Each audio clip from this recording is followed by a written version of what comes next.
Hello, dear viewer.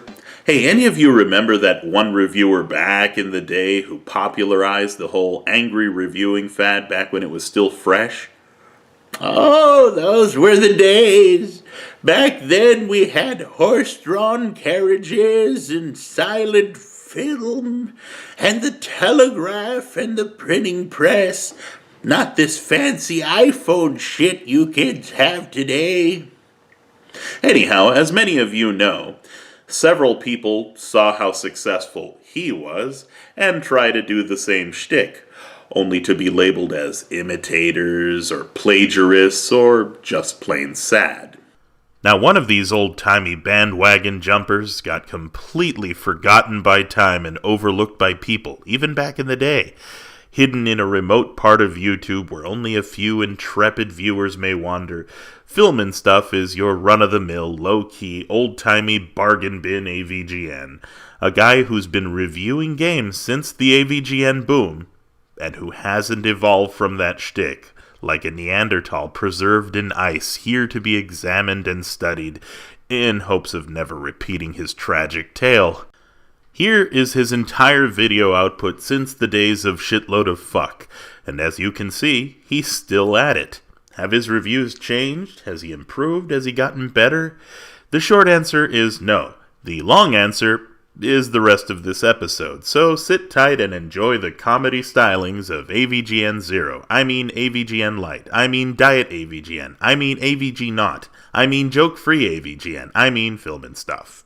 So, Filmin' Stuff has 4 mainstay shows on his channel. His periodic reviews, where he complains about video games. Stupid Boss Battles, where he complains about boss battles he dislikes. Levels from Hell, where he complains about levels he dislikes. And Stupid Moments in Gaming, where he just complains.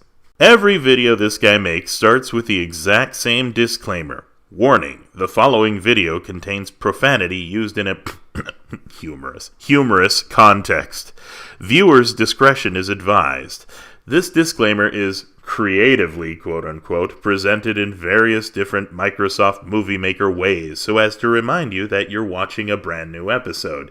You might not be able to tell the difference otherwise. Alright, so there's swearing on his show. Big fucking deal. I swear all the shitty fucking time. But to say that the swearing on his show is contrived and forced would be a massive fucking understatement. Fucking Steven Seagal. I wonder what direct-to-video turd he's gonna shit out next week. Probably fat, over-the-hill fuck who can't fucking act and is trying to salvage what little is left of his dignity. And while I'm at it, fuck Steven Seagal's movies. Jeez! At this rate, they may as well have called him Twat Man. Yeah, he could run around shooting vaginas with metal teeth. And it's so easy to avoid because he takes for fucking ever to come at you. You could get a bagel and a blowjob in the time it takes him to move. The top spin. Yes, this piece of crap attack that makes Mega Man look like a gay, autistic ballerina. Jeez! So yeah, as you can see, this guy is the very picture and living statue of class. Wait a minute. The nasal voice, the accent, the swearing. This guy reminds me of someone. But Foulmouth has just one little problem.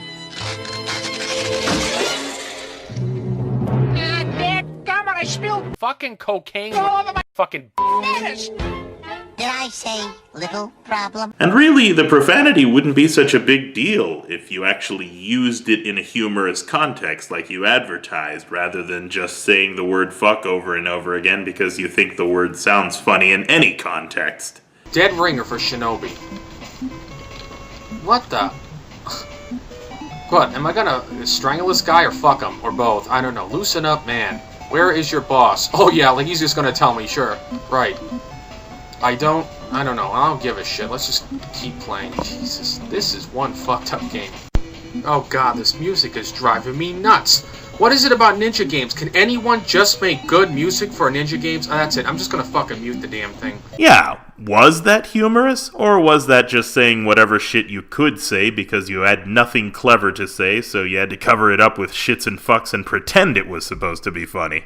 Alright, so if you can power past the gratuitous swearing, is there actually a review in there somewhere? Does this guy make valid observations or not? Why not review some box art while I'm at it? I mean, after all, if the box art ain't good, then you're not gonna buy the game, much less play it. Go for it. Let's hear your expert opinion, buddy. What are my thoughts on it?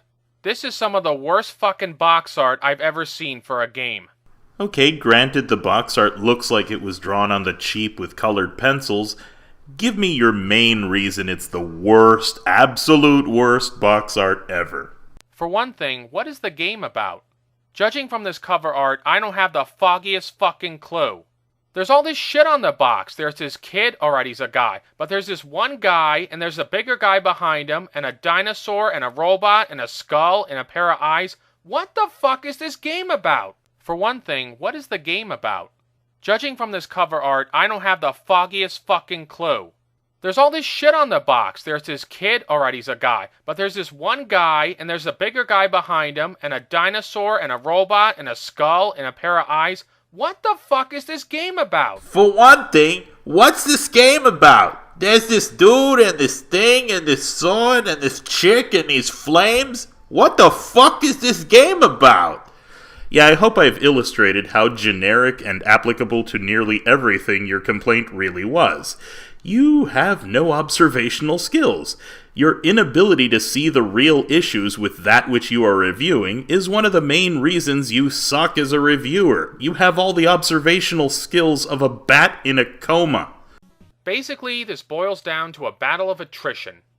And the best strategy is the simplest one. You run up and stab the fucking shit out of him until he's dead. I'm serious. Do that and you'll win. You can use your special weapons if you want to, but they really don't help all that much. Oh, they don't? Damn it. Well, let me put your theory to the test anyway, just so we can cover all the possibilities, alright? Yep, that didn't help at all. All it did was obliterate the guy without me taking any Oh. It's a whole lot easier to just run up and stab him to death. Well, which did you, the viewer at home, find easier looking? Running up and stabbing it, or just fucking obliterating it? Alrighty then, so we've established that his cursing is gratuitous, his critical thinking skills are a bit lacking, his observation is poor, and he can't beat Malth from Ninja Gaiden 1 without absolutely throwing himself at the guy and almost dying. But has this guy improved as a reviewer since his humble beginnings in 2008? I'm going to show you one of his earliest reviews, and well, for him it's par for the course to choose easy targets. He always has. He makes sure to go for the most obscure and likely to suck old-timey titles he can possibly find, to the point where his latest reviews have him playing Commodore 64 and MSX games. He's going the distance looking for the lowest hanging fruit he can possibly shout fucking shit at for 7 minutes on end, and come on, it's not like it's on every gamer's bucket list to play, say, Miami Vice for DOS or Fright Night for the Amiga, is it? Did I miss that secret gamer meeting where all these obscure titles suddenly became all the rage? But I digress. Let's take a look at one of his oldest reviews, and then one of his newest, and you tell me if you can see the change that happened in 6 years of his show. A good game should be like a good steak. You should be able to put it in your mouth, masturbate it, let the juices roll around your tongue, and enjoy every single bite.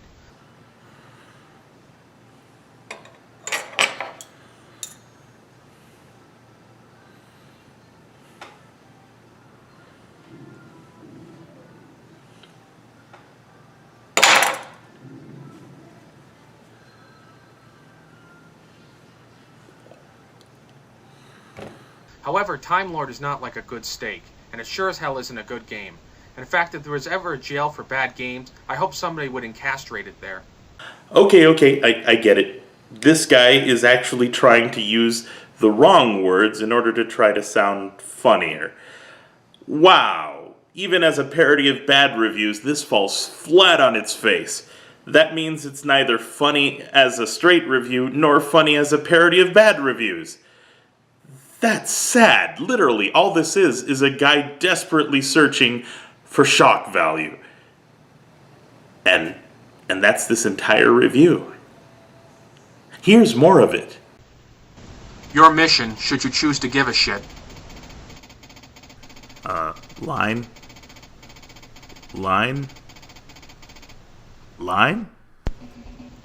Okay, so here's the first stage. Ooh, red, that's a nice color choice. Look at this guy. He's running, he's hopping, and he's fucking... He's hacking and whacking and smacking. He's hacking and smacking and whacking. Hack, smack, chopping that meat. your fucking head in. Stop shooting me, you fucking poofballs, you fucking bastard. At least you're honest about how crappy your accent is. So let me get this straight. In the first level, you collect balls, punch frisbees, and do river dance. Yep, that works for me. Oh, and I love this. That jump cut was all him, not me. He's just swallowed a bunch of glow sticks. That's nice. Luca Brasi sleeps with the fishes. Oh, apparently frisbees are no match for the power of river dance. That contrived river dance joke sucked the first 3 times, and yep, still sucks now. Let's go travel back through time. Ooh, time travel gives me such a tingling feeling all over. Woohoo! Okay then, so that's his 2008 standard. I think I've had my fill. Ooh, England. The Middle Ages. Well, I hope our protagonist is flatulent Middle English, because he's gonna need it.